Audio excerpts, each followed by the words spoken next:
Konsep drainase yang modern itu sekarang dikenal dengan sistem drainase berkelanjutan.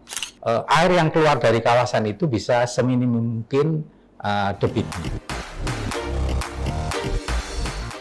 Assalamualaikum Tribuners, jumpa lagi kita dalam program Tribun Sumsel Update.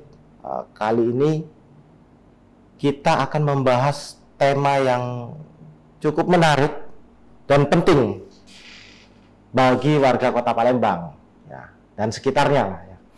Yaitu kita akan membahas tentang pengembangan atau pengelolaan kawasan bebas banjir. Apalagi sekarang sudah memasuki mulai musim hujan ya. Ada dua narasumber yang kompeten yang sudah kami hadirkan di Geraha Tribun Sumsel hari ini. Ya, yang pertama kita sapa Pak Endro Prasetyo Wahono. Siap. Dikenal sebagai pakar rekayasa hidroteknik Universitas Lampung. Boleh, Mas Yudi. Gimana kabarnya, Pak? Alhamdulillah baik, sehat. Nah, merasakan Kota Palembang nih. Sudah mulai terasa hawa-hawa mau hujan ya. Ini hidro itu air ya. Jadi Iya. kita akan bahas soal air, Pak. Iya. Air itu berkah. Air Itu berkah. kuncinya.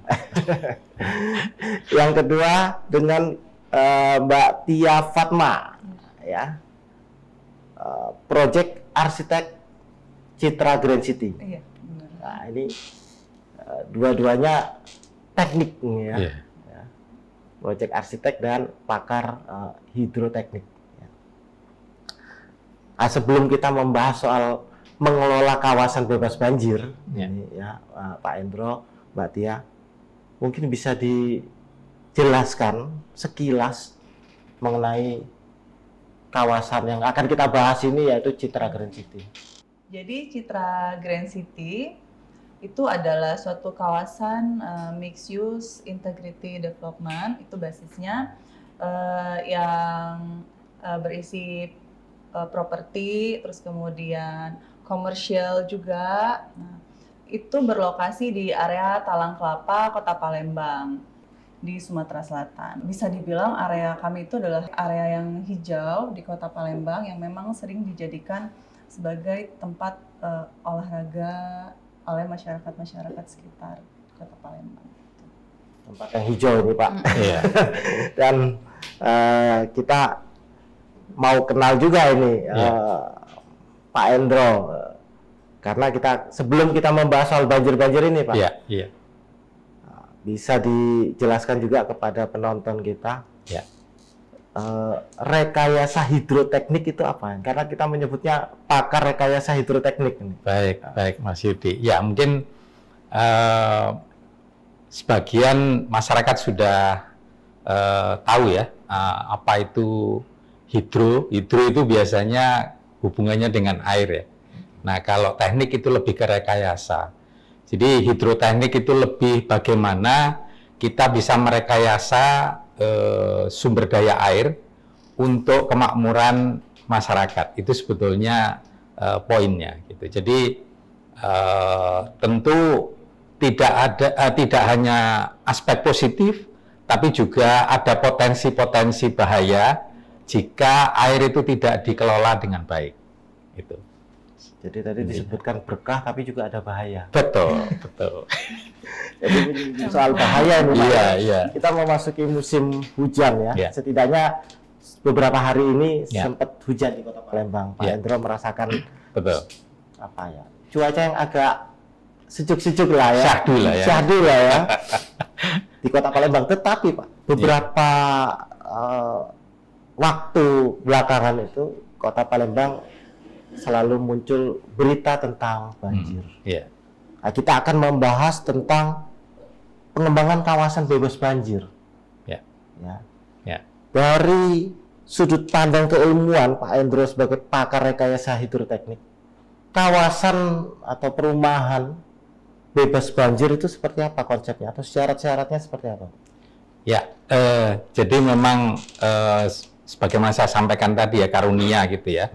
Apalagi Palembang itu sebetulnya secara tipologi itu kan bantaran ya, bantaran sungai yang cukup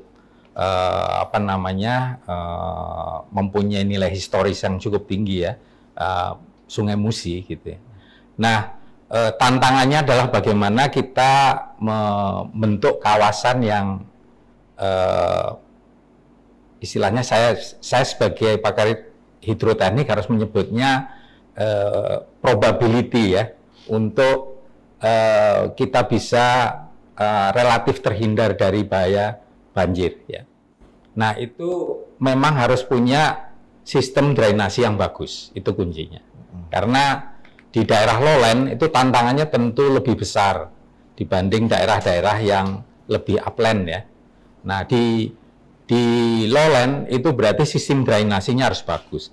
Apa sih syarat drainase yang bagus? Itu yang pertama, dia mempunyai konektivitas yang bagus. Antar saluran drainase itu jelas konektivitasnya bisa tertelusur gitu ya, arahnya kemana. Dan yang kedua capacity. Kalau capacity itu memang kaitannya dengan probability. Karena hujan, kita tidak bisa tahu hujan itu akan turun kapan dan besarnya berapa. Itu benar-benar kuasa Tuhan ya. Nah, untuk itu yang bisa kita lakukan adalah memprediksi besaran probabilitas dari banjir itu. Nah, itu yang kemudian kita tuangkan dalam perencanaan kapasitas drainase yang memadai. Dalam hal ini berapa yang reasonable, artinya dalam aspek teknis itu biayanya masuk akal, tapi juga bisa mengantisipasi kapasitas hujan yang akan turun dan kita bisa salurkan sehingga kawasan kita bisa terhindar dari genangan yang biasanya menjadi indikator ya, kalau banjir itu genangannya seberapa dalam begitu ya, atau berapa lama gitu. Nah, itu bisa kita rekayasa, itu kuncinya sih saya kira. Jadi drainase, konektivitas dan kapasitas. Kapasitas. Termasuk yang resapannya itu bagian dari situ. Nah, ini yang menarik, ini pertanyaan Mas Yudi. Bagaimana kita mendesain konsep drainase yang modern? Itu sekarang dikenal dengan sistem drainase berkelanjutan. Jadi konsepnya adalah bagaimana kita konekkan sistem drainase yang biasanya berupa saluran, pematusan, itu dengan fasilitas-fasilitas yang lain seperti kolam retensi, kolam detensi, kemudian sumur resapan, biopori, ya. Dan itu kalau di dalam kawasan kita bisa kelola saling menguatkan, sehingga nanti kuncinya adalah bagaimana di dalam kawasan itu air yang keluar dari kawasan itu bisa seminim mungkin debitnya. Gitu. Air yang keluar dari kawasan. Iya. Kalau kita bisa kelola, manfaatkan air itu dengan baik, biasanya salah satu indikatornya adalah itu. Siap. Ya. Nah, ini menarik tadi Mbak Tia ya. Ada tentang drainase dan resapan gitu. Ya. Citra Green City atau CGC ya, dikenal orang Palembang ini ya. Orang Palembang kan selama ini datang sering ya, selain penghulu itu sering untuk olahraga Pak. Itu jalan, itu rame itu melihat sore-sore. Banyak pohon gitu ya. Tapi bisa dijelaskan sebagai pengembang atau developer yang menyatakan sebagai perumahan atau kawasan yang bebas banjir, apakah sudah sesuai dengan tadi yang dijelaskan Pak Endro? Saya sih sebenarnya kalau yang dijelaskan Pak Hendro itu kurang lebih sebetulnya kita sudah familiar dan hampir saya bisa bilang semuanya itu udah kita terapkan di kawasan Citra Green City. Seperti tadi yang dikatakan konektivitas gitu ya. Terus kemudian daya tampungnya tadi juga disebutkan kan. Itu semua udah kita lakukan di Citra Green City. Jadi contohnya kita sudah membuat area resapan, itu seperti biopori, terus kemudian saluran-saluran kita itu semuanya sudah terkoneksi, baik yang di dalam area maupun sampai ke luar area. Jadi bukan hanya kita membuat konektivitas di dalam aja gitu, tapi di luarnya kita nggak tahu dibuang kemana gitu. Tapi di Citra Greens itu tidak seperti itu. Jadi di bagian dalam kita sudah connect bagian dalamnya, semua saluran dimulai dari tangkapan awal itu biasanya ada di klaster ya. Dari klaster kemudian ke jalan utama. Setelah dari jalan utama dia ditangkap ke saluran makro, kemudian ke kolam retensi. Dari kolam retensi nanti dia lanjut lagi ke area luar, itu kita temukan dengan anak sungai yang nanti menuju ke Sungai Musi. Jadi dia sudah benar-benar terkonek. Itu dari segi konektivitas tadi ya. Terus kemudian kalau dari segi resapan dan daya tangkapnya ya, daya tampungnya, itu kita sudah berusaha semaksimal mungkin untuk memperbanyak area resapan. Caranya seperti apa? Jadi caranya kita gunakan saluran yang memang saluran makro itu kita usahakan alami. Sehingga selain berfungsi sebagai saluran, dia juga nanti berfungsi sebagai area resapan. Jadi sambil dia mengalir, sambil juga dia meresap gitu.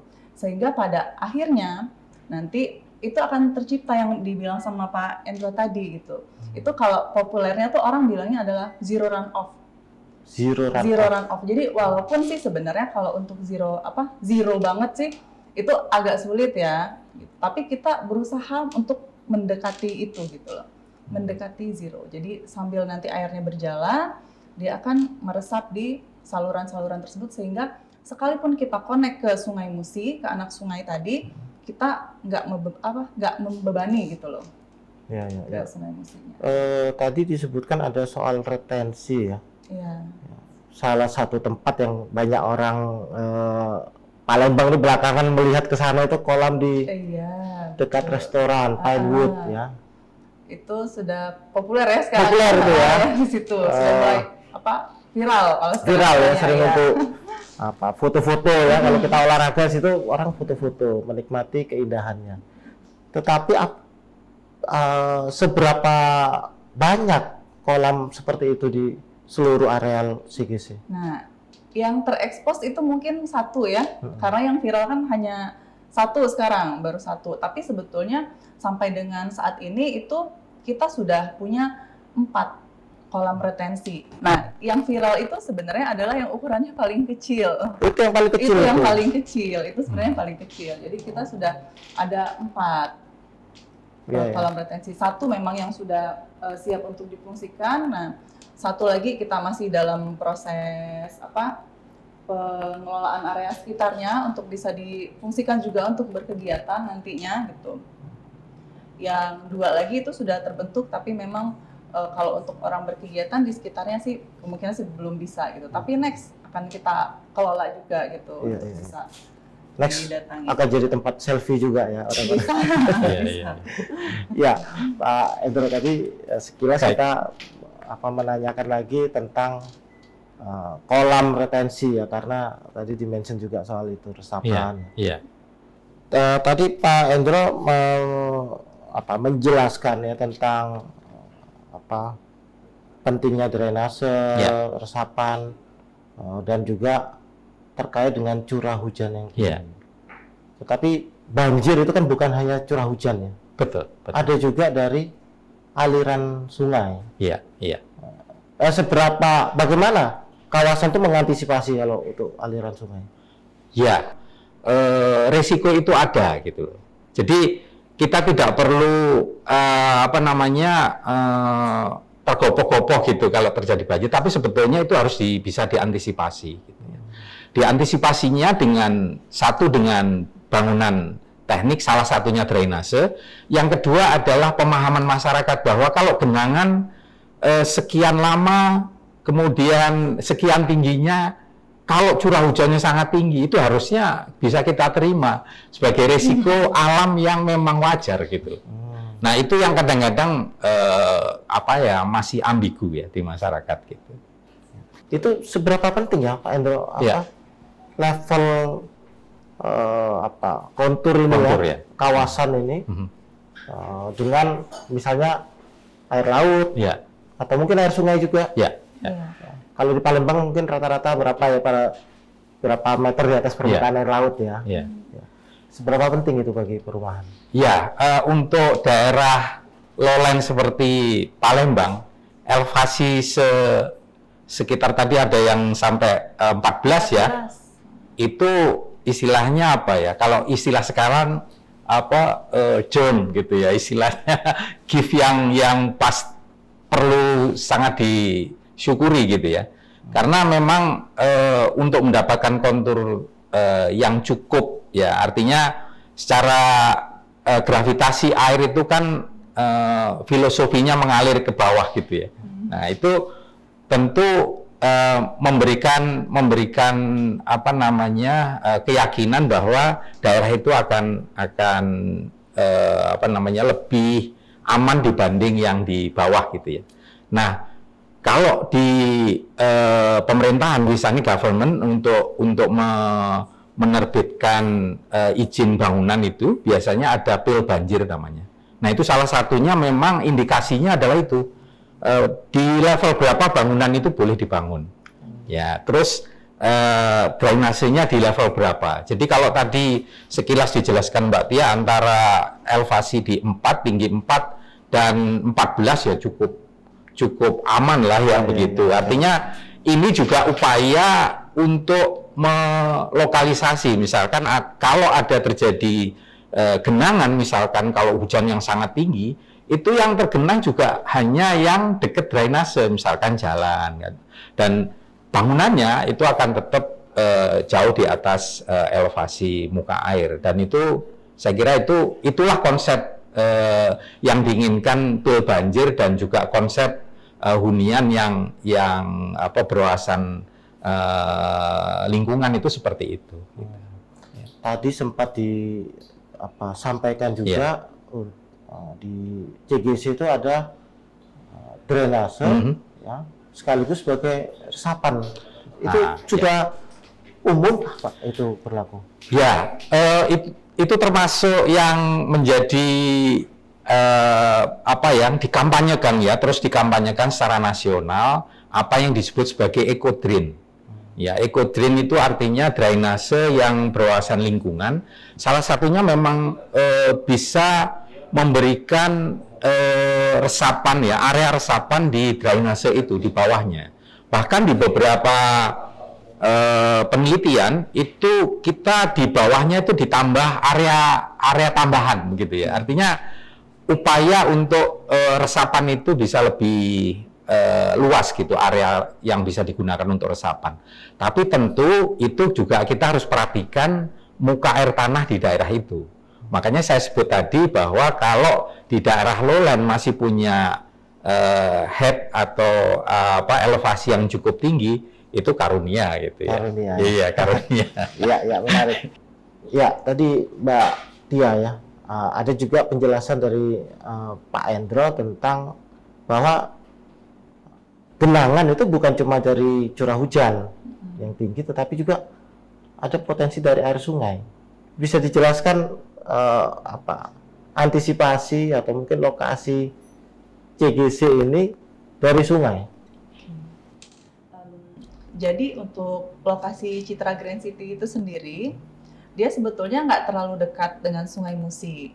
Nah, selain itulah tadi kenapa saya jelaskan bahwa kita untuk membuang air dari saluran itu kita ke anak Sungai Musi, karena lokasinya memang nggak terlalu dekat dengan Sungai Musi. Nah, selain itu kalau untuk area bantaran itu levelnya kan umumnya rendah ya, umumnya rendah. Nah, untuk di Citra Grand City itu sendiri level kita itu rata-rata di 8,2 sampai dengan 16,4. Jadi bervariasi karena memang secara topografi itu kami nggak ratakan. Jadi memang sesuai dengan topografi yang alami.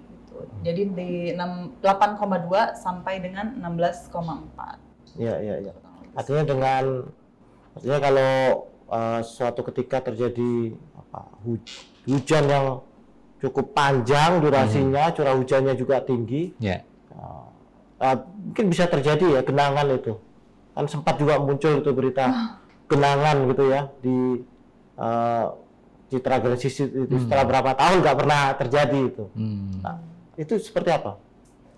Jadi untuk menghadapi curah hujan yang tinggi, sebetulnya kan kami sudah menyediakan saluran makro, terus kemudian kolam retensi juga, yang mana saluran makro tadi saya juga sudah jelaskan bahwa saluran makro itu juga bisa berfungsi sebagai area resapan.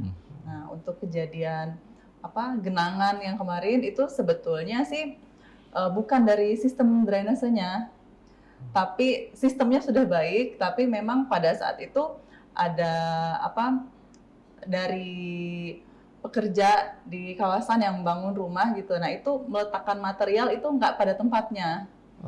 Sehingga materialnya itu diletakkan nggak pada tempatnya, terus menyumbat saluran.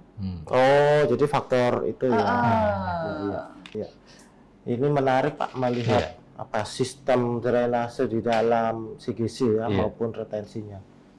Secara umum di perumahan-perumahan atau di kawasan di Indonesia sebenarnya sudah ideal belum Pak? Ya, kalau dikatakan ideal belum, gitu ya. Hanya beberapa perumahan dalam skala besar itu yang mempunyai kepedulian ya untuk mengatur sistem. Tapi kalau untuk kawasan-kawasan yang kecil, apalagi sekarang kan terbuka ya peluang untuk membuat klaster-klaster kecil gitu ya. Nah itu biasanya cenderung pengembangan itu untuk mengoptimalkan kawasan huniannya gitu ya. Sementara fasilitas-fasilitas seperti itu agak sulit dipenuhi gitu ya untuk pengembang. Nah, memang ke depan kita harus punya pendekatan yang berbeda. Artinya, kalaupun nanti ada klaster kecil, harusnya itu mereka merupakan konsorsium gitu ya. Misalkan bisa dikoordinir oleh REI untuk melakukan konsorsium bagaimana mereka pengelolaannya di klaster kecil, tapi secara kawasan mereka juga harus punya pendekatan yang komunal gitu ya. Nah, sehingga fasilitas-fasilitas yang memang secara ideal itu ada, itu bisa kita dorong untuk dipenuhi gitu ya. Itu jadi yang membedakan klaster-klaster kecil dengan satu kawasan besar ya. Persis. Jadi yang kecil memang dia harus sinergi lebih banyak. Ya, harusnya begitu. Harusnya begitu. Plan perumahan itu kita buat secara makro. Jadi bukan kayak satu area terus kemudian kita buat yang sebelah sini direncanakan yang sebelahnya lagi, nggak begitu. Jadi untuk seluruh area itu kita rencanakan satu kawasan. Terus kemudian drainase pun kita rencanakan juga untuk area besar gitu. Jadi dari awal kita sudah tahu, ini daya tampung titik tangkapnya awal di sini, terus kemudian dialirkan ke bagian mana, kemudian ditampung di retensi yang mana, kemudian dibuang. Itu kita sudah tahu dari awal. Jadi kita memang pada saat pembangunan memang dia bertahap ya, pembangunan berjalan kan. Klaster yang A dulu misalnya, kemudian klaster yang B, klaster yang C, tapi secara perencanaan dia sudah di awal. Gitu. Ya. Jadi saat dibangun memang dia sudah ada, bagian dari tahu. Ini pembagiannya ke sini, ini pembagiannya ke sini. Jadi pada saat pembangunan kita sudah kayak masang puzzle aja gitu. Yang kalau puzzle udah ada gambarnya gitu kan, kurang lebih kemana, ini kita sudah tahu. Nah, saya ingin tahu nih, Mbak Tia, di masa depan bagaimana konsep kawasan CGC ini? Tentu harapannya kan tetap seperti sekarang, bebas banjir. Ya. Sebenarnya bebas genangan, apalagi banjir. Kalau banjir kan dari sungai jauh ya Pak ya. Dan ketinggiannya sudah di atas berapa? 16 ya. Ada yang sampai 16,2 meter ya. Bagaimana itu bisa menjamin seterusnya pengelolaan ini? Jadi karena memang di Citra Grand City itu kita pakai sustainable drainage system kalau untuk pengairan ya. Jadi konsepnya adalah seperti itu gitu. Sustainable drainage system. Yang mana tadi sudah kita jelaskan juga bahwa dari saluran itu menjadi area retensi juga. Jadi masa pakainya akan jauh lebih panjang dibanding kalau kita buat saluran bawahnya dengan lining gitu. Itu masa pakai saluran sebenarnya akan lebih panjang. Maksudnya masa pakai di sini dalam artian dia akan menyerap itu lebih banyak.